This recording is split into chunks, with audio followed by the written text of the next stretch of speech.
Todos los organismos vivos están compuestos de células. Son la unidad funcional y estructural más pequeña de la vida.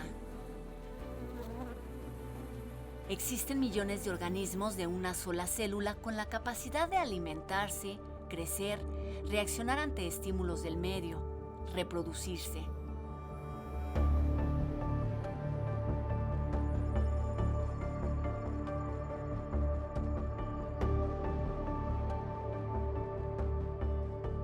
En organismos pluricelulares, las células se han especializado para llevar a cabo distintos roles, es decir, se han diferenciado. Los glóbulos blancos que viajan en el torrente sanguíneo son distintos a las células de la piel y a las neuronas en tamaño, forma, funciones y ciclo de vida. Y cada una de ellas realiza funciones indispensables para la vida. En este instante, cientos de miles de glóbulos rojos transportan oxígeno a todas las células del cuerpo. Otras eliminan bacterias o virus que podrían enfermarnos. Y otras transforman las imágenes que vemos en recuerdos que van a almacenarse en diferentes regiones del cerebro. Que nuestro cuerpo funcione correctamente depende de las acciones de cerca de 80 millones de células, cada una haciendo su labor. Y las funciones que desempeña cada célula depende de los organelos que la componen. Cada una de estas estructuras cumplen con funciones diversas.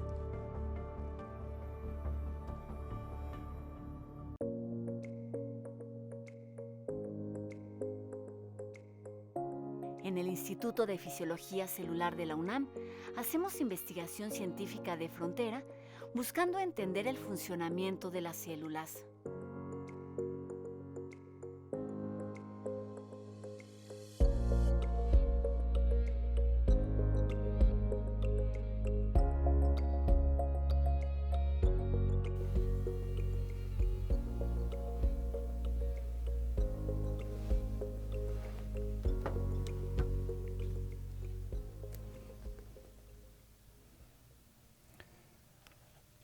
La célula es uno de los elementos básicos que constituyen nuestros organismos. Por lo tanto, las células tienen que tener una alta especialización para sus funciones. Un organismo tiene distintos tipos de tejidos, por ejemplo, los que conforman al hígado, los que conforman las fibras musculares de nuestro organismo o las que conforman nuestro cerebro. Por lo tanto, cada célula tiene que tener una identidad y son los constituyentes básicos de esos tejidos, que es algo fundamental para el funcionamiento de cualquier organismo.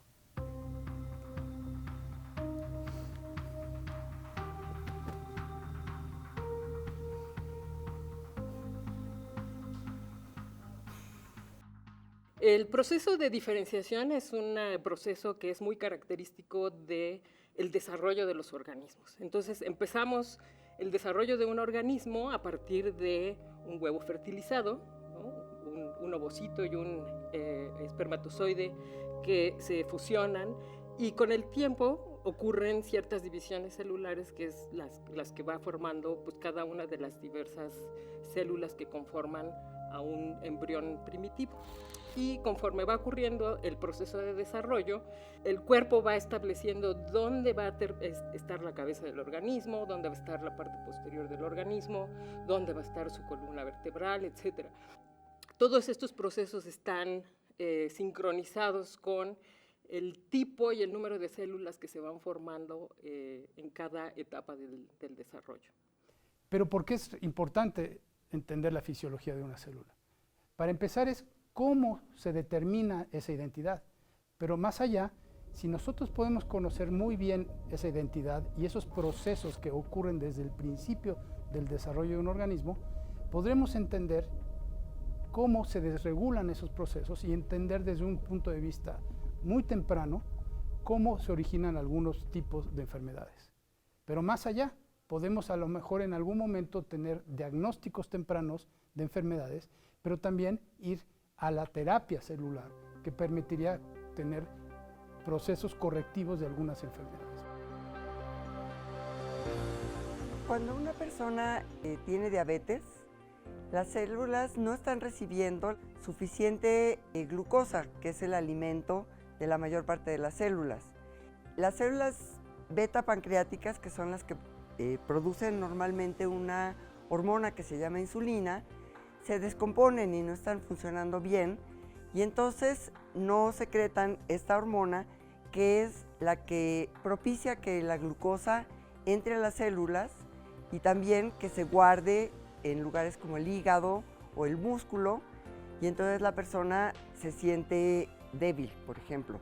Todo el organismo, aunque hay mucha glucosa en la sangre, está desnutrido porque esta glucosa no puede entrar a nutrir a sus células periféricas.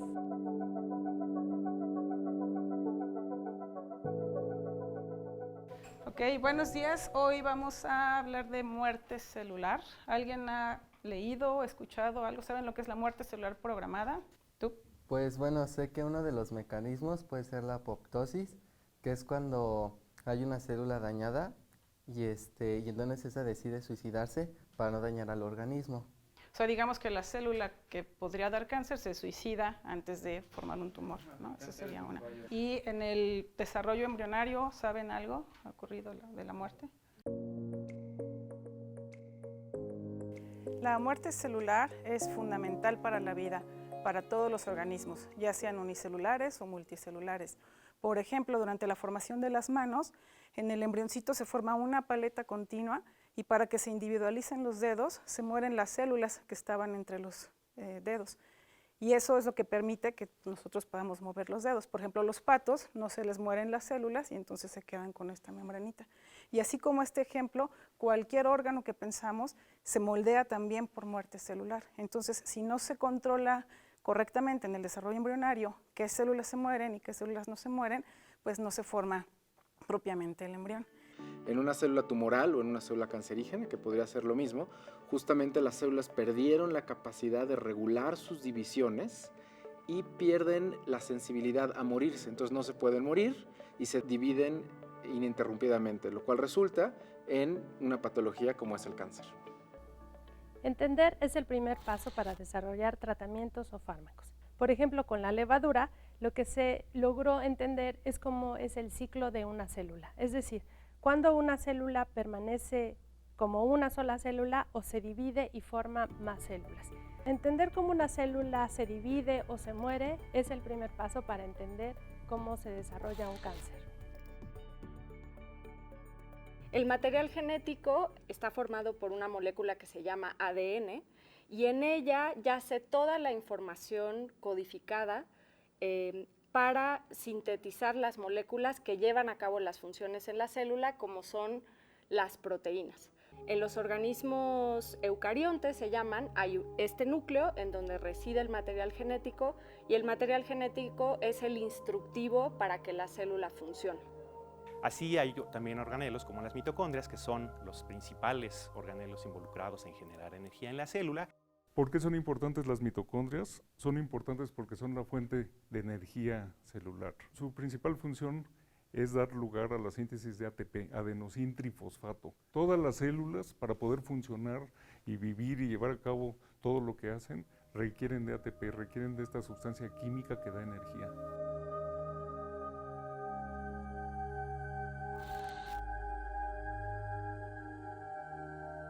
Como su nombre lo indica, los organismos unicelulares son aquellos formados por una única célula y un ejemplo pueden ser las bacterias, aunque estas también forman distintas asociaciones y se agrupan también en comunidades. Son los organismos más abundantes del planeta.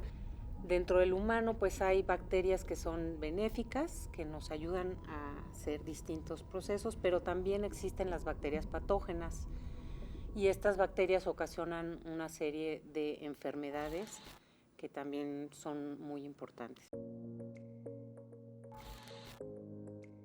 La memoria es una habilidad asombrosa del sistema nervioso central que nos permite registrar, almacenar y después recordar experiencias que hemos tenido en el mundo. Estas experiencias lo que hacen es disparar cambios físicos y funcionales dentro del cerebro que después nos ayudan a tener diferentes respuestas flexibles ante un medio ambiente cambiante. Las personas, por ejemplo, con autismo, creemos que las cosas que perciben del mundo real se procesan y entran al cerebro y esa información se procesa de manera diferente a una persona normal. La manera en que se comunican las neuronas es a través de impulsos eléctricos y también pueden comunicarse a través de mediadores químicos. Estos compuestos se conocen genéricamente como neurotransmisores porque permiten transmitir información de una neurona a la siguiente. Cuando hay un accidente, por ejemplo, un accidente vascular cerebral, ¿qué significa esto? Que haya un coágulo o un trombo que interrumpa el flujo sanguíneo cerebral, muchas de esas neuronas pueden morir. También puede haber una muerte celular o una muerte neuronal importante cuando hay un trauma craneoencefálico. Deja de irrigarse el cerebro no recibe glucosa y la glucosa es el principal sustrato del que se nutren las neuronas.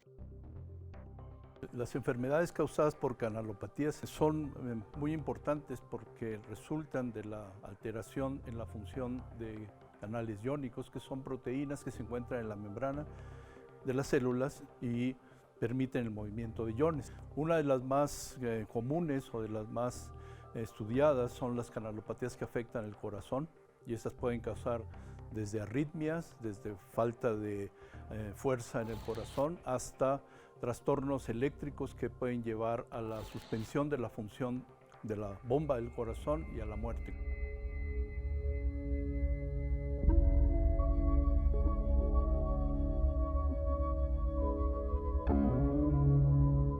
Muchas enfermedades humanas surgen de alteraciones en las estructuras de las células.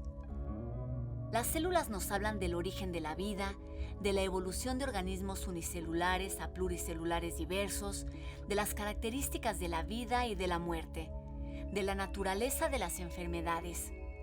Entendiendo la fisiología de las células, podremos desarrollar tratamientos médicos más efectivos, evitar el desarrollo de algunas enfermedades, comprender mejor el funcionamiento de nuestro cerebro, entender mejor el proceso de la vida.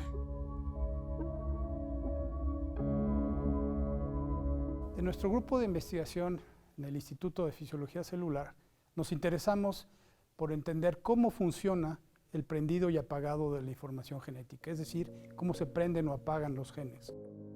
Para ello hemos implementado metodologías de biología molecular, biología celular e incluso de bioinformática para poder entender en qué momento un gen debe tener su actividad y en qué otro momento debe ser silenciado. Y finalmente en patologías como el cáncer. Mi laboratorio en el Instituto de Fisiología Celular está interesado en comprender cómo funciona el genoma, cómo es que esta molécula que contiene toda la información que le da función a las células regula esa información, cómo se prenden y se apagan los genes. Esto tiene implicaciones muy importantes en la salud, ya que, por ejemplo, las células cancerígenas tienen un genoma rearreglado en donde estos procesos de regulación están alterados. Entonces, nos interesa mucho conocerlos a profundidad y compararlos entre una célula normal y una célula transformada o cancerígena.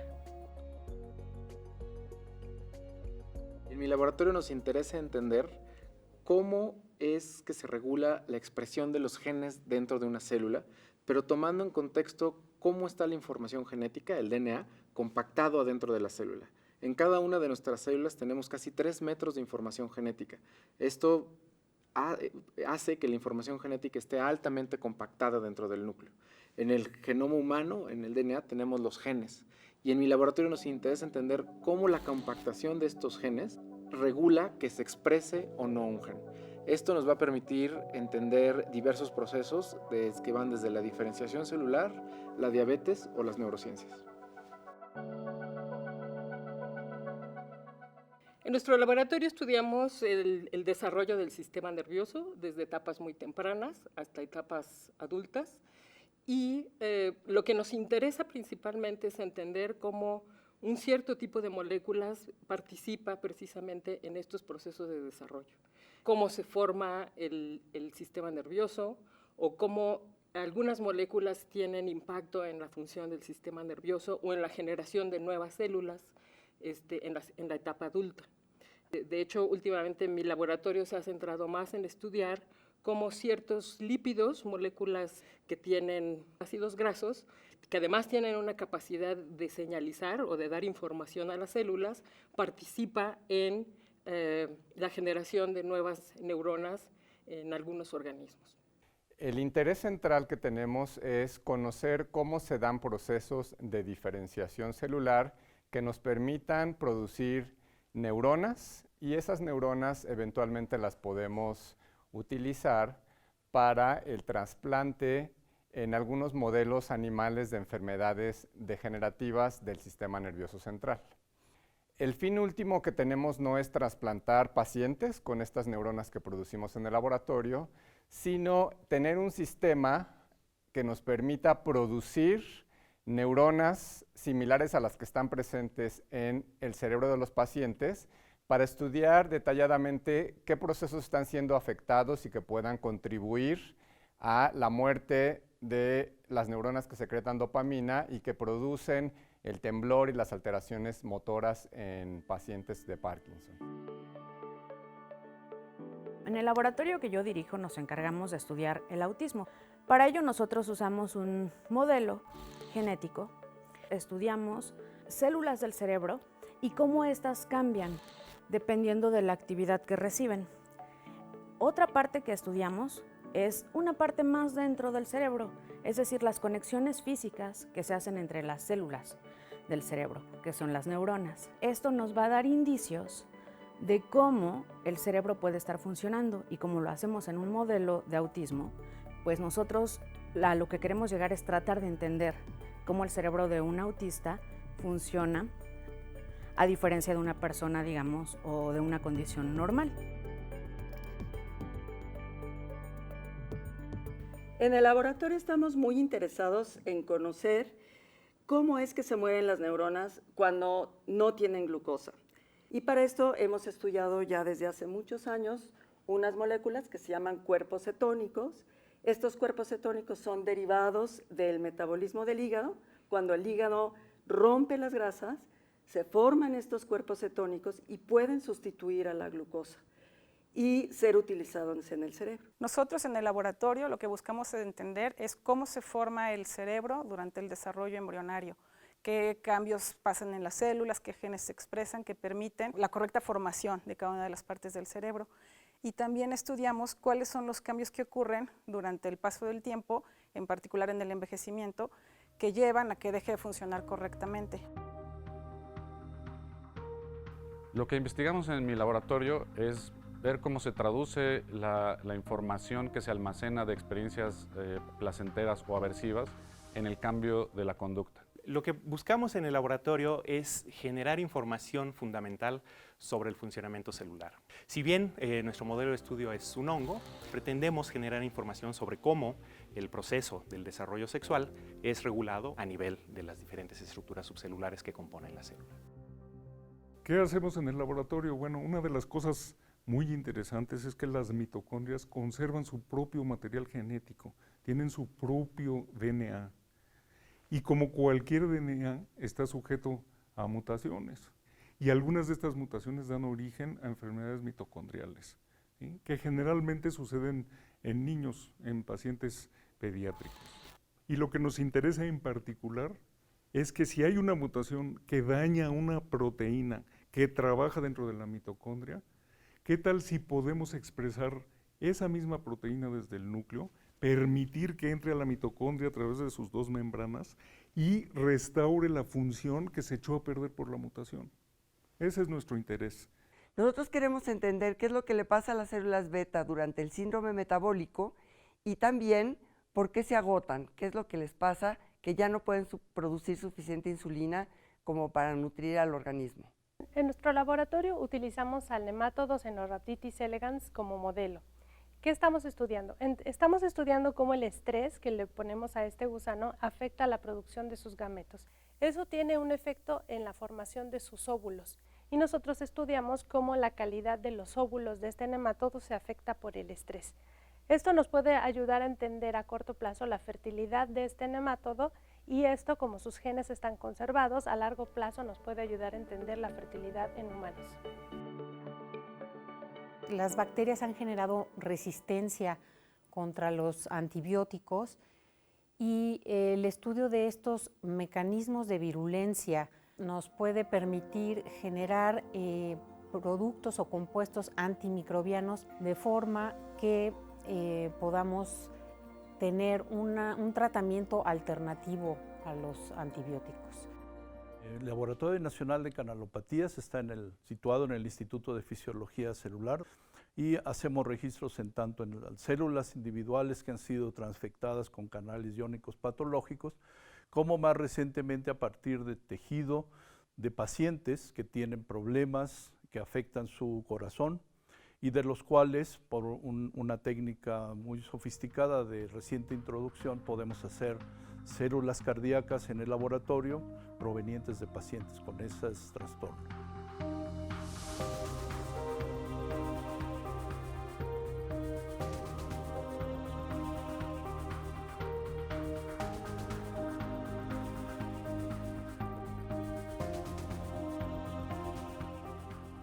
Una de las misiones más importantes del Instituto de Fisiología Celular es la docencia y la formación de recursos humanos. Actualmente hay más de 500 estudiantes registrados en nuestro instituto. La mayoría de ellos son estudiantes de maestría y doctorado inscritos en los programas de Ciencias Biomédicas, Ciencias Bioquímicas y Ciencias Biológicas. Además, somos una entidad fundadora de la licenciatura en Neurociencias y participamos activamente en la licenciatura en Investigación Biomédica Básica. Los alumnos son parte medular de la investigación que realizamos en el instituto y su contribución es esencial para el desarrollo de nuestros proyectos. Los estudiantes son el alma y corazón del Instituto de Fisiología Celular.